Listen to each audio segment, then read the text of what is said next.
bonyok, terkapar, lehernya patah tulangnya. Tulang rusuknya patah. Orang tua mana yang bisa nerima ini? Ya kan, Bu? Masih bersama kami di sini di Siraman Kolbu bersama Mama Dede. Tanya Mama yuk. Ibu, ada yang punya anak? Insya Allah. Ada yang anaknya masih SMP? Nah, ada yang cucunya sudah SMP? Ada juga. Nah, ini ada berita yang mengharukan, bikin gemas dan sekaligus mengkhawatirkan. Ada hubungannya dengan anak-anak SMP. Kita lihat tayangan berikut. Pemirsa, aksi perundungan pelajar SMP di Cilacap, Jawa Tengah membuat warga marah. Saat ditangkap polisi, pelaku hampir dikeroyok warga yang geram dengan aksi sadis pelaku.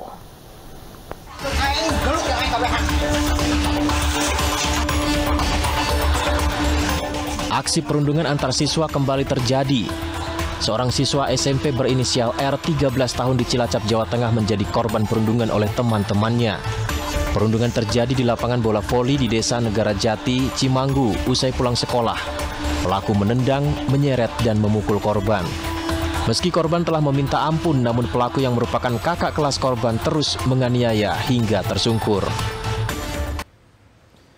Padahal persoalannya hal sepele sekali. Jadi si adik kelas yang jadi korban itu mengaku-ngaku, dianggapnya katanya anggota bagian dari geng kakak kelasnya tersebut. Terus aja dipanggil, di situ langsung, Mama sudah lihat videonya kan? Iya. Itu ya Allah, Ibu udah lihat videonya juga. Itu kasihan banget, ditonjok, ditendang, diinjak sampai sekarang kondisinya tulang rusuk sang korban katanya patah.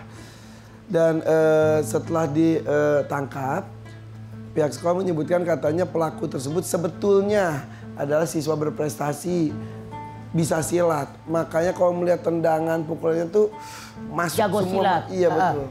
Cuman kalau Mama melihat sebagai orang tua, seandainya itu terkena dengan anak cucu kita, saya tanya ibu-ibu, terima nggak? Apapun prestasi yang dimiliki oleh si pelaku, kalau kata Mama, ketika dia melakukan kesalahan, hukum seberat-beratnya. Ya. Nanti diulang-ulang lagi.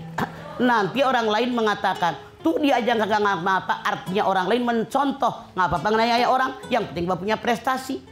Masya Allah, prestasi yang dia miliki tidak ada gunanya kalau akhlak tidak ada. Iya. Bahkan kabar yang terakhir tadi malam katanya ada pihak menyebutkan pelaku tidak boleh dikeluarkan dari ini yang sekolah, salah katanya, ini supaya yang salah. Mentalnya dan betul. Sekarang yang kita belain orang yang salah atau orang yang dicurangin, yang diinjak, yang dipukul, pelaku atau korban? Ya korban lah. Iya. Kita belain, bener Bu? Aneh kita mah kayak orang yang tiap hari di kota mana tuh, yang ngebegal 2 orang, dilawan sama yang dibegal, mati yang dihukum yang dibegal. Aneh kan? Iya, iya. Dalam Islam dia jihad. Iya. Harusnya ini oleh kita sebagai seorang muslim, yang korban yang kita bela, sehebat apapun prestasi orang jahat, tetap aja jahat. Benar nggak Bu?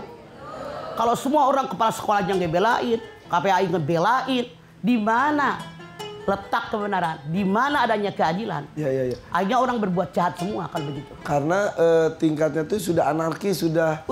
Itu mah sudah luar biasa. Jahat. Satu anak badannya kecil, dikeroyok dengan kakak kelas yang gede-gede, ditendang di lapangan bola, bayangin disiksa, ditonton orang banyak. Masya Allah. Mental korban ini kayak apa? Masa depannya kayak apa? Bisa-bisa dia nggak mau sekolah, nggak mau bergaul, bisa-bisa bunuh diri, bisa-bisa murung, depresi, sampai mati. Masya Allah, naudzubillah min dzalik. Fisik dan mental. Semua lahir batin. Ya, sebaiknya dibimbing juga yang sang pelaku. Betul. Supaya tidak jadi contoh sama yang lainnya juga ya, Maya. Kalau ini Mama ngelihat seolah-olah yang bersalah dibelain. Ya kan? Yang kita belain orang korban dong. Banyak yang ngomong karena pelakunya juga masih anak-anak, katanya di bawah umur, tapi yang dilakukan sudah orang dewasa. Iya. Dan ini sebetulnya kasus seperti ini tidak hanya di satu tempat di Cilacap saja, banyak perundungan-perundungan atau pembulian yang benar-benar merusak. Di situ juga ternyata hari Seninnya, sehari sebelum kejadian itu terjadi, ada kejadian pula. Sama di tempat yang sama, ditonton oleh orang banyak. Aduh, ini menjadi PR semua. Ya. Tidak hanya pihak sekolah, tapi juga keluarga, orang tua, masyarakat, lingkungan, tontonan, bacaan seperti Mama sampaikan juga, Maya. Semua bertanggung jawab. Masya Allah. Ya, tema kita hari ini adalah memutus rantai kekerasan pada anak. Silakan Mama. Bismillahirrahmanirrahim. Assalamualaikum warahmatullahi wabarakatuh. Alhamdulillahi dzikrihi tatma'innal qulub bi fadlihi tughfaru dzunub. Asyhadu an la ilaha illallah al-khaliqul ma'bud wa asyhadu anna Muhammadar Rasulullah shariqul maut. Wassalawatullahi wassalamuhu ala sayyidina Muhammadin wa ala alihi wa sahbihi ajmain. Memutus kejahatan pada perundungan anak, Masya Allah, luar biasa. Kekerasan sekarang terjadi di mana-mana. Dari mulai orang tua, antar kampung berantem, antar RT, antar RW, antar sekolahan di jalanan, Masya Allah.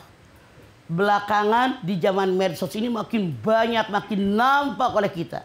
Betapa masyarakat kita banyak yang maaf dalam tanda kutip. Yang sudah tidak akhlak lagi. Tidak tahu etika, tidak tahu tata krama. Saya tanya Anda, siapapun yang punya anak, yang punya cucu. Kalau anak Anda digigit nyamuk, aduh saya nanti mama pakai kayu putih, pakai minyak telon, betul nggak?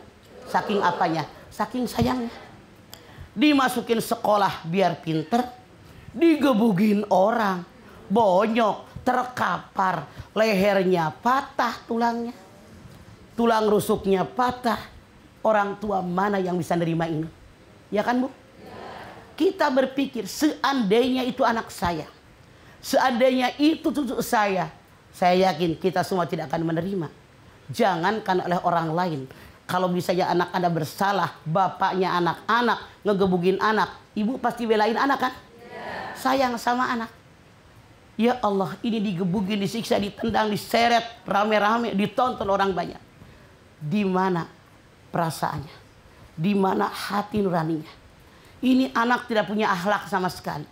Sehebat apapun prestasi yang dia miliki. Qori'ah katanya seorang qori. Dia seorang yang hebat pencak silat. Ya iyalah jago silat ngelawan yang nggak belajar silat. Ya kalah. Gerakannya beda kan. Masya Allah. Na'udzubillahi min dzalik. Ini pelajaran buat kita. Saya mengajak Anda semua. Satu. Ajarkan anak-anak kita tentang agama yang benar. Dalam Islam, tadi dibaca oleh Qori'ah kita kan. Karena kelemah lembutan hati itu diberikan rahmat dari Allah. Orang dekat dengan kita. Karena keras, berhati kasar, orang ditonjokin. Orang jauh dari kita. Orang sebel kan semua. Masya Allah. Kita yang punya anak aja udah. Makanya wajar kalau itu anak begitu ditangkap, dikerpuk gitu. Tahu nggak dikerpuk? Wajar. Dikeroyok wajar. Kenapa? Siapapun punya anak. Kemudian tadi dalam ayat yang dibaca. Harusnya kalau ada orang melakukan kesalahan pun maafkan. Mohon ampun sama Allah. Bermusyawarah apa yang diinginkan oleh kita. Ini mah ada musyawarah. Dia ngaku masuk geng itu. Mereka nggak terima langsung dihajar. Tidak ada musyawarah sama sekali. Jadi ini seolah-olah kayak zaman dahulu kala. Zaman primitif. Yang kuat yang menang. Yang kuat yang berkuasa. Masya Allah. Na'udzubillah. Ini kayak hukum rimba. Ya. Yang kuat yang berkuasa. Kita kan manusia. Punya hati, punya perasaan, punya otak, punya akal sehat. Makanya Allah mengajarkan kepada kita. Seandainya ada orang berbuat salah, maafkan. Mohonkan ampun sama Allah buat dia. Lalu bermusyawarah apa yang kita inginkan. Nah sekarang. Jangan saling menyalahkan. Satu dengan yang lain. Ini tugas kita semua. Karena dialah kader-kader bangsa. Kita sebagai masyarakat. Orang tua murid. Sebagai lingkungan. Baik dari pihak yang korban maupun pihak pelaku. Harusnya berpikir. Didik anak semenjak kecil dengan akhlak yang baik. Didik anak semenjak kecil. Bagaimana etika sopan santun kepada yang di atas kita umurnya. Masya Allah. Kalau ketemu permisi. Numpang lewat sama orang tua. Ini mah enggak. Masya Allah. Orang-orang minta ampun. Udah teriak-teriak minta ampun. Masih dihajar. Kemana hatinya? Tidak punya hati. Tidak punya perasaan. Artinya ini anak sifatnya sifat binatang buas. Tidak ada hati. Kalau kita ngelihat ada kucing terluka saja. Ya Allah tega amat tuh orang ngebacok kucing kasihan. Apalagi manusia. anak ini walaupun dipuji oleh kepala sekolahnya, oleh siapapun dikatakan punya prestasi, tapi tetap saja tidak ada nilainya sama sekali. Ya. Kenapa? Tidak punya akhlak. Betul. Akhlak yang pertama harus ada dalam diri kita. Belajar bela diri sejak dini itu bukan untuk menyerang orang, tapi untuk membela diri jika terjadi sesuatu. Makanya itu dia, makanya Mama bilang, ajarkan anak kita agama, berikan dasar agama, bahwa semuanya kita kerjakan adalah dipertanggungjawabkan di hadapan Allah. Kalau perlu maaf, saya ajak juga Anda semua sebagai orang tua. Dengan kondisi zaman sekarang, biarkan anak-anak kita belajar bela diri. Tidak dilarang dalam Islam kok. Belajar senam, belajar silat, tidak ada salahnya. Maksudnya apa? Buat emergensi loh, Pan. Ya. Dan kondisi seperti ini, lihat kalau lihat di YouTube, betapa banyaknya begal, maling dijalankan, motor langsung diambil. Seenggak-enggaknya kalau punya dasar bela diri saja, minimal nggak sampai ke jengkang-jengkang amat barangkali. Dan itu bukan buat menyerang orang, tapi membela diri. Betul, buat bela diri kita, bukan menyerang orang. Makanya saya mengajak Anda, ajarkan agama yang baik, ajarkan akhlak yang baik, saling menghormati, saling menghargai orang lain, selalu bermusyawarah segala pun. Kemudian dasarnya, dengan kondisi sekarang, yuk ajarkan anak-anak kita bela diri, minimal untuk menjaga dirinya, biar nggak parah-parah amat kalau terjadi apa-apa. Oke. Nanti kita akan buka pertanyaan dari yang hadir di studio. Kami istirahat dulu. Jangan kemana-mana, tetap di sini di Siraman Kolbu bersama Mama Dede. Tanya Mama yuk.